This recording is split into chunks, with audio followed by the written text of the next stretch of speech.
Hello, friends. Welcome back to Lore and More. I'm Jesse Arnold, and this is the Just Shelve It channel. Tonight, I'm bringing you the next All-Star 6 figure review based on the lore of this Mythic Legions figure.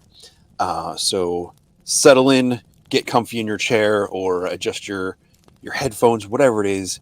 Listen to the fire crackle as we dive into the lore and story behind the one and only Skalli Bonesplitter. He is part of the All-Star 6 wave. Here's just an overview of all the figures so far. We've done Baradak, Sir Andrew, Sir Enoch, and Deacon. And tonight we're doing Skalli Bonesplitter. So let's just dive right into this. The toy details are he was released as part of the All-Star 6 wave. His accessories include a hammer, dwarven sword, a battle axe, a dwarven shield, and 2 sets of hands.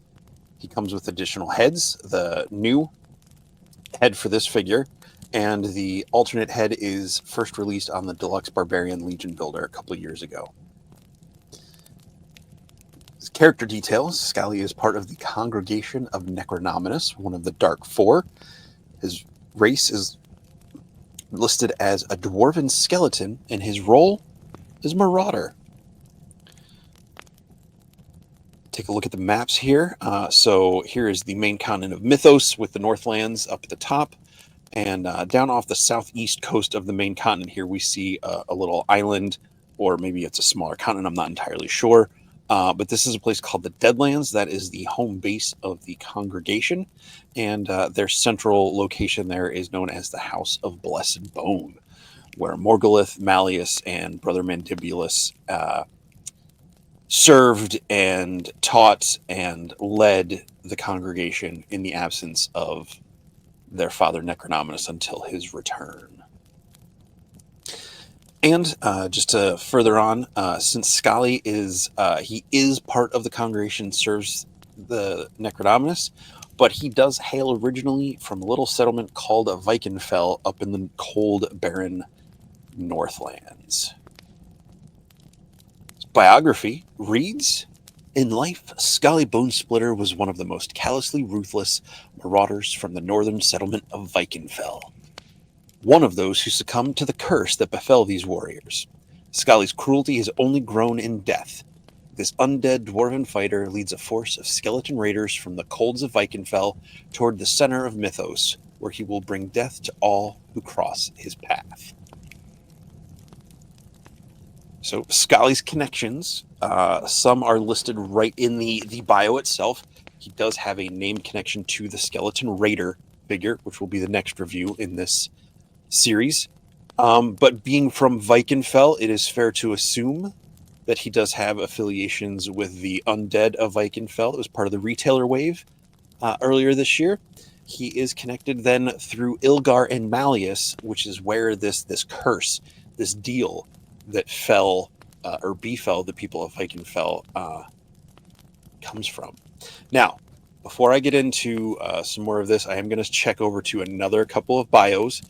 So we are getting these a little out of order, but it helps tell the story of Skalli and these undead of Vikenfell. This comes from the Skeleton Raider bio. Once a thriving settlement in the north of the realm, Vikenfell is now a cursed place haunted by the skeletal remains of the ruthless raiders who once called this place home. The survivors who fled this land into the colds of Bjorngar relate the tale of a ship that returned from a doom-raiding excursion into southern waters. What traveled upon that vessel to be unleashed upon Vikenfell was death itself. Now that Necronominus has returned to Mythos, the Second Great War has begun. Now, I'll leave the rest of that out for the next review. But, so something happened, and a cursed ship returned to Vikenfell. Now, we'll swing over to the Undead of Vikenfell bio. In life, the warriors of Vikenfell were feared and reviled for their unsatiable thirst for conquest. In death, they have become something even worse. Along with their fellow skeleton raiders, the undead of Vikenfell heed the call of Necronominus and follow Skalli Bonesplitter towards the Castle of Four Sides, and the start of the Second Great War. So right here it says, that the undead march along with the raiders, following Skalli to the Castle of Four Sides in the center of Mythos. So we'll roll back to that first map here. So Vikenfell up there, just under the word Skalli at the top of the map, the little bottom of that banner, just kind of points to Vikenfell, and they're going to travel south from their home to this kind of central bright point in the middle of the main continent there. That is the Castle of Four Sides. It's kind of like 4 points here in the United States, where the 4 states, you can run around all 4 states at the same time, and all of that. So it's kind of that kind of a position, but there's a castle there to represent the leadership of the 4 realms. And that's where Skalli is leading his raiders, the undead, and anyone else coming from Vikenfell to help Necronominus in the war. Back to the bio. So, Ilgar was one of the most notorious and brutal warriors in the Northern Realm. In the Northern Kingdom of Vikenfell. Ilgar was not to be stopped even by death itself. Thanks to a deal struck with Necronominus' son Malleus, he was reborn as a shambling skeletal semblance of his former self. Now, more bloodthirsty than before, Ilgar is one of the congregation's most savage fighters. So Ilgar, down here, second in from the right, is this bio. He is listed as one of the warriors of Vikenfell. And he struck the deal with Malleus over here on the far right, the son of Necronominus. I won't get into Malleus's bio because it doesn't tie anything directly to this story. He has a lot of things, but nothing in his story. He is listed as the emissary of Necronominus, like Sir Enoch and Sir Elijah are emissaries of Aetheron, or of the Order of Aetheron, the Templar emissaries.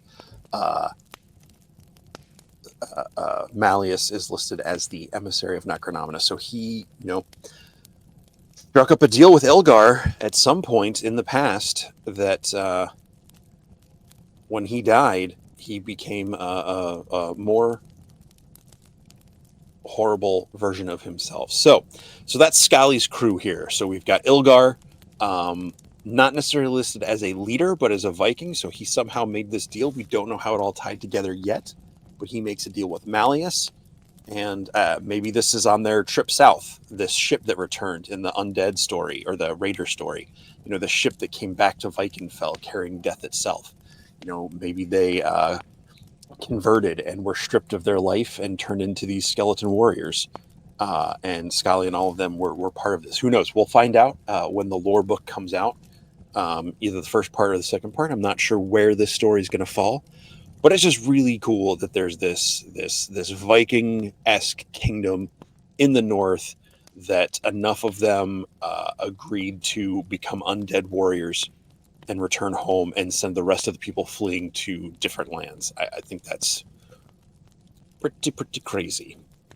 Right now, I got my other little camera here set up. So these are some of the accessories or so extra builds between the Raider and Skalli and some other parts. But I just wanted to bring this up to show off some things. I'll get my little pencil here to point. So over here is this is the alternate head that comes with Skalli with the beard. And these extra ornaments here. This is an extra Skalli head and another one. I used some parts of a cavern dwarf to make a armored undead dwarf, and then a custom head from Wolf King with the gems, and a raider to make another kind of more warrior, more barbarian-esque undead dwarf. So that's a lot of fun. So that's just a couple figures popped and swapped. A little bit of paint job. I probably will repaint some of those Skalli beards so they don't all look exactly the same. But that is... Oh, nope, that's not what I wanted. There's the screen. I've not toggled with a second camera before, so let's drop that out. And just to bring up Skalli himself, so here he is with his double-bladed battle axe, his dwarven sword, his hammer, which does detach right here at this point. He does have the dwarven shield with some really nice color work on it, some paint deco, and then he's got the C-clip, which I've got attached to one of the back adapters. You could put the C-clip on his wrist, or it comes with a standard handle, and you can swap out those metal kind of wings on the one on the other display for these, but this is the way he came. So I like to have one version of the character, if it's a character, like as is in the box, as far as like the way their head comes, and get that official studio look for at least one version of the characters. And then, just because, here's a little fun shot I threw of Skalli with Ilgar and a couple of the Undead of Vikenfell, and because I did not catch the Raiders as part of this crew when I took the picture, so I don't have any of the Raiders in there, but there'll be plenty of Raider pictures in the next review, as the Skeleton Raider is the next one. So that one will be a little bit of rehash of some of this stuff, but it's its own fun figure, all on its own. Let me leave that up there for a second and put Skalli in the light over here. He's a really fun figure. We get the dwarven shins and all of this really cool stuff in this figure. I'll switch back over to this camera here and remove that. So yeah, he's really cool. This camera is not as good, and you get a nice look at my lump on my hand there. But yeah, Skalli's pretty great. He has that new kind of belted loin waist piece. He's got the similar torso to Poxus, but in this kind of really nice, bright metallic blue. He's got the head. I do have an alternate neck. I do have one of the alternate knight with the ball, the swivel in there, the joint, just to give him a different, some more posing with his neck. I'm gesturing with my neck, but you can't see my neck because my head's not in the shot. But yeah, I just really love the colors on this. We get both of the skull pauldrons. Came with the Deluxe Barbarian a couple years ago. And I'm just making a whole mess trying to use this second camera here. Don't worry, folks. I'm a professional. Professional. Probably can't even hear me. Microphone's too far away. Professional messer-upper. But anyway, Skalli Bonesplitter, awesome figure. Like all the what do you call it? Great articulation. You can get him into, as you saw with the one, you can get him into a two-handed axe pose if you wanted, or other weapons. It's not quite as tight a cut as the or tight a grip as the Valiant Knight and the new Knights like Elijah and Enoch, but you get some really cool poses out of these guys. The legs are great. I love the armored bits, so we can have, I know if you swap out, I think some of the bones on the tuberculi are kind of smaller, so you might be able to get some different statures, have full exposed bones, but I don't know if we have a full lower shin skeleton at this point. I could be wrong. Don't quote me on that. Now that I'm talking about this, I want to look at I'm rambling a lot tonight. Tuberculi. I think he has the shorter thigh bones. They might be the shorter shin bones too. I don't know. They might be the regular shin bones. I don't have one in front of me.